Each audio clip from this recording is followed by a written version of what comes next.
guys, it's me. Today we're going to be talking about, as you can tell from the title, a Korean drama called Fight for My Way.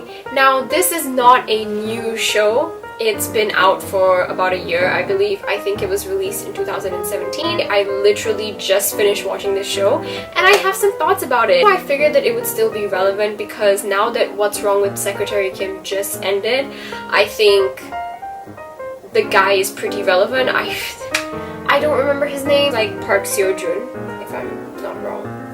Hopefully not. I do have my thoughts written down on my laptop so that I know what to say, because I feel like I tend to get very frazzled when I talk on camera, and then everything I just say becomes a complete mess, and it's so upsetting. Also, I've never done like a review of a show before, so if this doesn't end up being super informative and stuff, then I'm really sorry about that, but I'm trying. And also, if I pronounce the names wrongly, please don't hate me. I promise I'm trying. Yeah. Well, guess who forgot to check the battery of her laptop and now has no idea what to say? I'm gonna charge my laptop and then come back. So yeah, just hold on. I'm back. Okay, so the first thing I want to talk about is what I like about the show, and then I will go into what I didn't really like. First, I want to say that I did enjoy the show. I have watched some Korean dramas that I really did not like, but with this one, I watched it and now overall, I thought it was pretty good. I didn't think, ugh, there's another episode left. I did actually keep going. The main and primary thing that I enjoyed about the show was the overarching theme of chasing your dream. The guy, Dongman, and the girl, Era, they had a lot of ambitions, they had things that they wanted to achieve. For him, it's, I don't remember what form of fighting it is, but it's one of them. And for her, she wants to be like a TV announcer. But both of them don't make it, and the show starts off with them both being super unhappy or relatively unhappy in where they are in life because they don't enjoy their jobs and stuff. For example, there's one part where Era is trying to become an announcer and she goes for the interviews and she stands out negatively because she didn't receive a very high education. She did not go overseas to study. She had to start working early because she doesn't come from a very rich family. And like, I do believe that these are very realistic struggles of two young people trying to achieve their dreams, because it takes them quite a while to actually get where they want to be, or even to just start getting where they want to go. Second thing I liked is Dongwon, who is the guy in the show. I think out of all the characters, I ended up feeling the most for him. He is the most realistic character, in my opinion. He gave up his dreams because there was something that he cared about more, which in the show is his family. He keeps going, he keeps trying to do what he wants, and there is a part where Era expresses her not really dislike. She's very adamant about how she doesn't want him to continue fighting. And he doesn't give up. He says that you need to understand that this is something that I care a lot about, and I'm very happy about that. I'm glad because he knows that this is what he wants, and he will do anything to get it, and I quite like that. This was a pretty big point for me, was that I actually liked Era. Occasionally I did find her frustrating because sometimes I was just like, why are you crying? She was so easily taken by two of the guys in the show, which is the first boyfriend that she has when the show starts, who is this guy who is still studying, but she really takes care of him and she spends her money even though she doesn't have much of it on him. And the second guy was this dude who was just he came on so strong. She did express that, oh, he's really nice and he's very sweet and stuff. I was just like, why do you think that? He wanted to be with her all the time. He kept buying her things, so no, I could sort of. But I like her because she's very strong and she's a very independent person. And she's a lot more confident than most of the female leads in Korean dramas that I have seen. Oh my goodness, some of them are so agonizing to watch. I'm talking about you, Boys Over Flowers. The lead in Boys Over Flowers, I wanted her out so badly. There are like easily 3 or 4 Korean dramas where the leads the female leads annoyed me so much. Like, the storyline of the show could be perfectly okay, everyone could be great, but the girl just annoys me to no end, and I don't understand why they have to make them like this. Is it supposed to be attractive? Is it supposed to be cute? Because I don't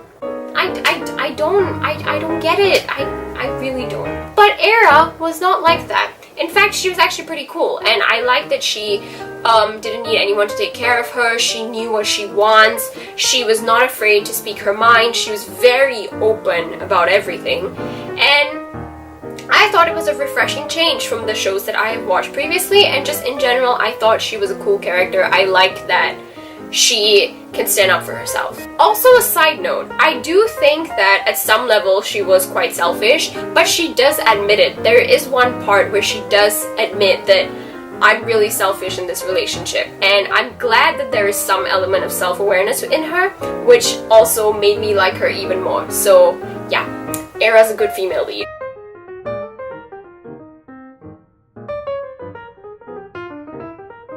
Now let's get into what I did not like about this show.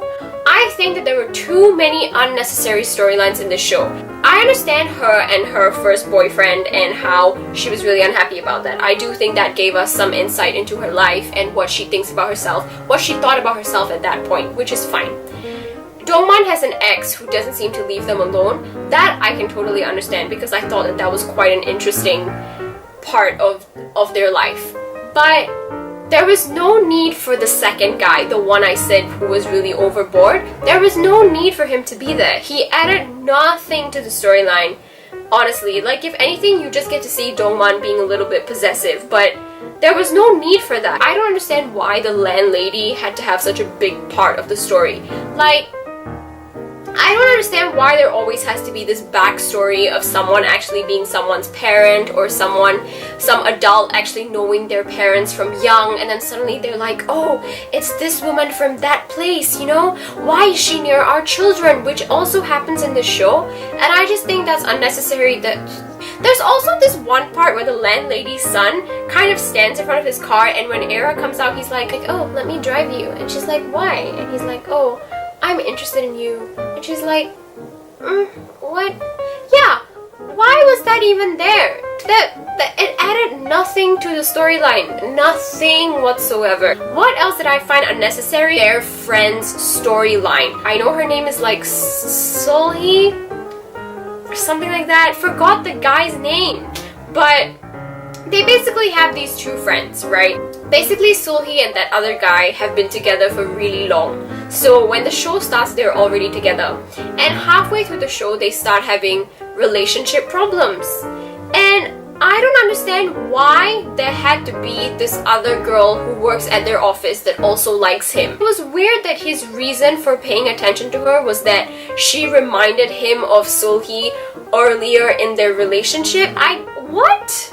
Like, it doesn't make any sense. It just felt like they were trying to come up with an excuse for some problem to make them break up for a bit, and I feel like this problem dragged on throughout the whole series, that at some point I stopped caring. I didn't like them. I will say though that she has a very interesting hairstyle, and I quite like that on her. Another thing that frustrated me about her is that she is so unrealistically nice. Like, I understand that there are very nice people. Some people are very giving, and she is that. But she was so overly nice. Like, it was just too much. Like, when there was one part they showed when she went out to eat with her boyfriend, and she was just cutting the food and just giving it to him, and she wasn't eating anything. Who does that? Dude, you're out for dinner. Eat something. This is just kind of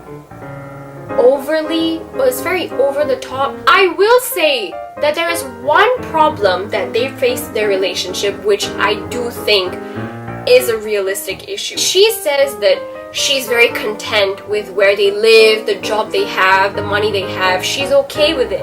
But for him, where they are is not enough for him. He wants to buy a nice house for them. He wants to buy a car. He wants to basically take care of her and make sure that they have a good life. I think that this is probably the most real problem that they faced in the whole show. And I wish that they had explored that a bit more rather than just have this small conversation and then it being dismissed entirely because they have other issues like this girl at his workplace who was interested in him. I just think that their relationship was not handled very well, but that's just my opinion, obviously. Another thing, just a side note, Dongman's ex-girlfriend, is it Haerun? Oh my goodness. She was so stunning throughout the whole show. Like, wow, girl, you're slaying. All in all, I just want to say that this was a good show. I did enjoy it. It's definitely one of the better Korean dramas I've watched. And yeah, I hope that this review was somehow comprehensive. Again, sorry for the mispronunciations, and yeah, maybe I'll do another video like this soon, and yeah, but anyway, I will see you guys very soon. Bye!